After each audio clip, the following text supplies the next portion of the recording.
Hi friends, అందరూ ఎలా ఉన్నారు? ఈ రోజు కూడా క్రేజీ ఫ్యాక్ట్స్ తో మీ ముందుకు వచ్చేసాను. ఇంకెందుకు లేట్ వీడియోలోకి వెళ్ళిపోదామా? ఒక పాము తనని తాను కొరుక్కుని చనిపోతుందా? ఇంకొక రకంగా చెప్పాలంటే పాములు ఆత్మహత్య చేసుకుంటాయా? పాములు ఎక్కువగా ఒత్తిడికి గురైనప్పుడు, దూకుడుగా ఉన్నప్పుడు, వేడిగా లేదా ఆకలితో ఉన్నప్పుడు తమను తాము దాడి చేసుకుంటాయి.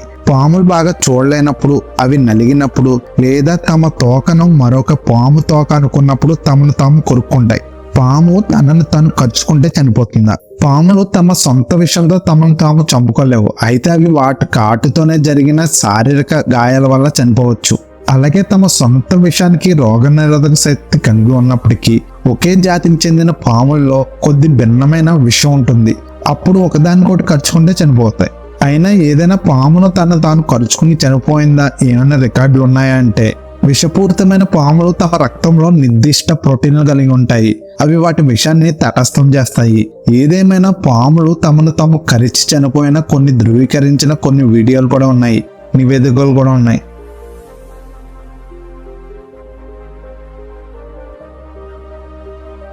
నెంబర్ 2, చాలా ప్రాంతాల్లో గ్రామ దేవతలను కొలిచే సందర్భంలో జంతు బలిస్తారు.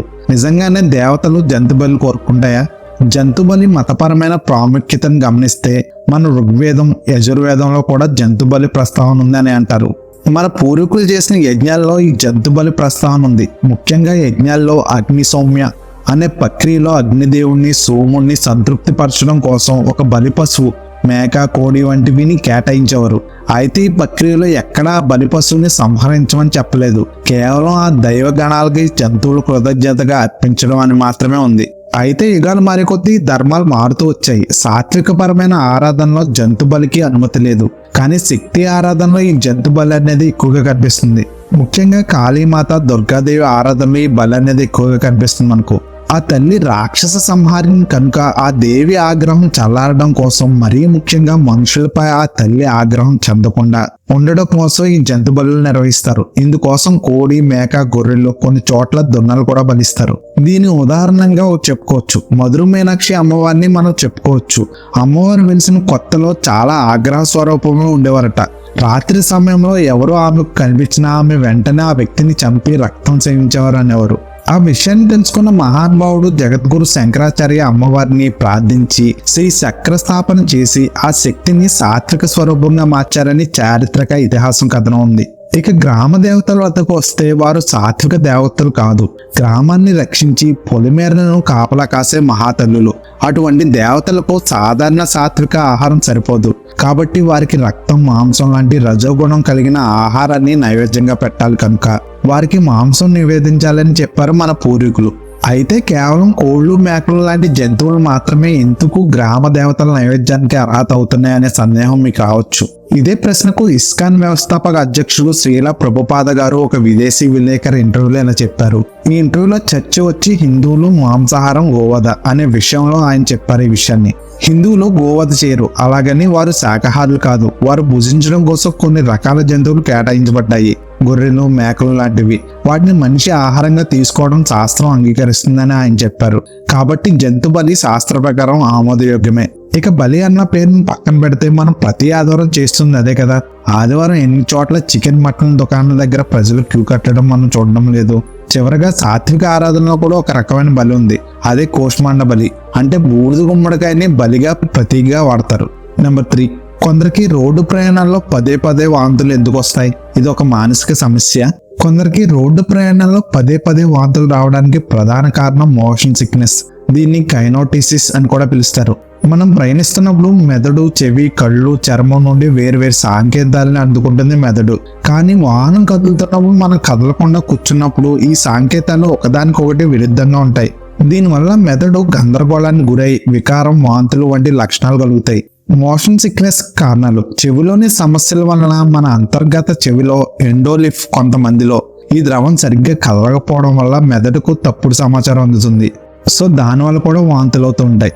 అలాగే జన్యుపరంగా కుటుంబంలో ఎవరికైనా మోషన్ సిక్నెస్ ఉంటే వీరికి కూడా వచ్చే అవకాశం ఎక్కువగా ఉంటుంది.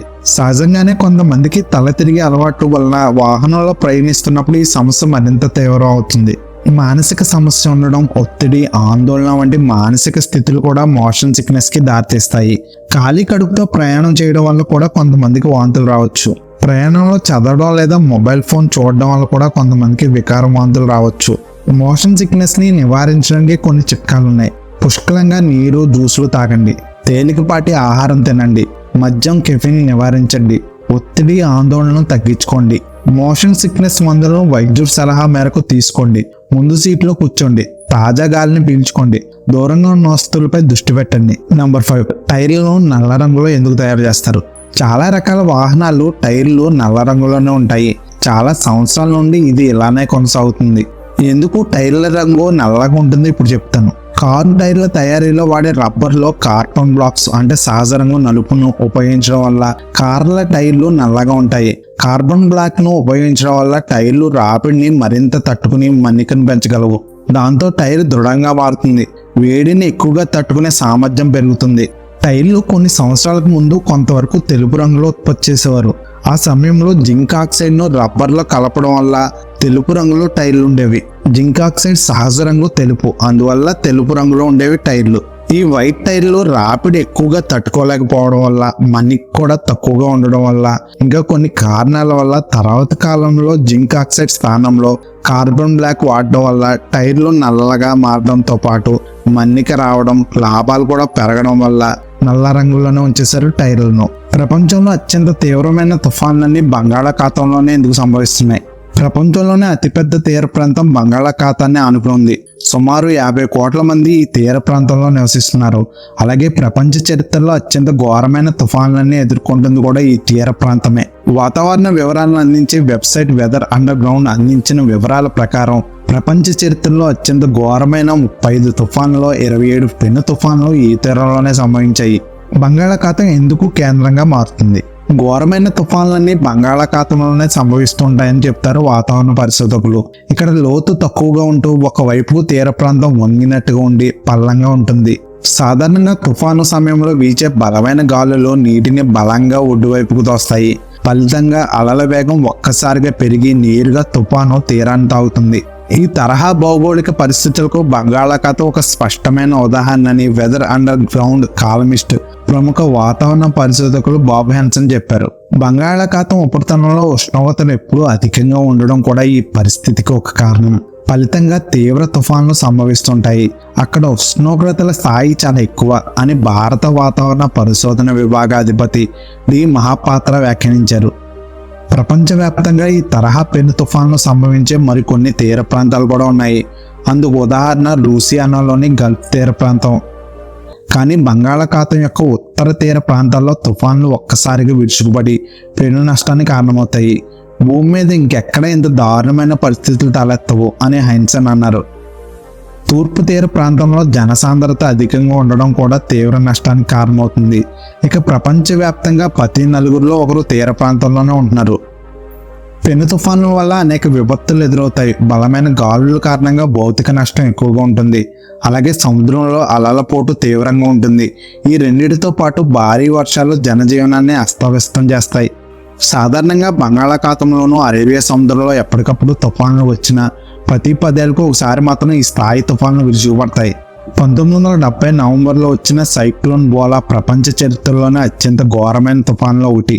బంగాళాఖాతంలో సంభవించిన ఈ తుఫాను కారణంగా సుమారు 50 లక్షల మంది ప్రాణాలు కోల్పోయారు. ఈ తుఫాను సమయంలో తీర ప్రాంతాల్లో అలలు సుమారు 34 అడుగుల ఎత్తున ఎగిసిపడ్డాయి. గడిచిన కొన్ని దశాబ్దాలుగా బంగాళాఖాతంలో సంభవించే తుఫాన్ల తీవ్రత పెరుగుతూ వస్తుందని Harvard university professor doctor Amrit గారు అన్నారు.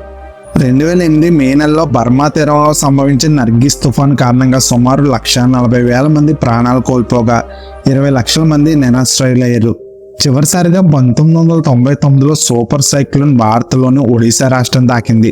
ఆ తుఫాన్ దాటికి సుమారు 10,000 మంది ప్రాణాలు కోల్పోయారు. ఎటు చూసినా కుళ్ళిన శవాలు, శ్మశానంలో పొగ ఆకాశాన్ని నిండుతుంది. ఒక సూపర్ సైక్లోన్ దాటికి పరిస్థితులు ఎంత దారుణంగా ఉంటాయో అప్పుడు మనకు కళ్ళకు కట్టినట్టు కనిపించాయి. నెంబర్ 4, శివుడు శ్మశానంలో ఎందుకు ఉంటాడు? ఒకటి గుర్తుపెట్టుకోండి, పలానా చోట శివుడు ఉంటాడు ఇక అంతే, ఎక్కడ ఉండడు అనుకుంటే మన అజ్ఞానానికి అర్థం లేదు. అలాగే శివుడు శ్మశానంలో కూడా ఉంటాడు. శివుడు శ్మశానంలో కూడా ఎందుకు ఉంటాడంటే సంపాదించిన ఆస్తి, అంతస్తు, పేరు, ప్రఖ్యాతి చావు వరకే ఉంటుంది. కట్టుకున్న భార్య గడప వరకు ఉంటుంది. కన్న కొడుకు కాటి వరకు వస్తాడు. వేసుకున్న బట్ట చితి వరకు ఉంటుంది. ఒక్కసారి తల పగిలిపోయాక ఇంకెవరు దిక్కు? శివుడే దిక్కు కదా. అంత అపవిత్రమైన చోటు అనుకుని ఎవరు రారని నువ్వు బాధపడకు. నీ కోసం అక్కడ నేను ఎదురు చూస్తూ ఉంటానని చెప్పడానికి శ్మశానంలో ఉంటాడు శివుడు. అంతెందుకు, అందరూ చివరికి ఏమవుతారు? పరమేశ్వరులో లయమవుతారు. మరి ఆ లయమే చోటేది?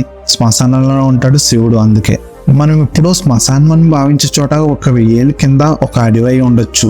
ఒక 10 ఏళ్ల కిందట ఏ దిశను మార్చుకొని నది అయి ఉండవచ్చు. అంతకుముందు సముద్రం అయి ఉండవచ్చు. ఎవరు చెప్పొచ్చారు? కానీ అంతకుముందు, ఇంకా అంతకుముందు అంతా ఆదిదేవుడు శివుడే, అంతం కూడా శివుడే. అన్ని లోకాలు శివుని కడుపులో పుట్టాయని వృత్తం చెబుతుంది. కాబట్టి మనమంతా బొజ్జలోని వారమే. కాబట్టి అంతా శివుడే ఉన్నాడు.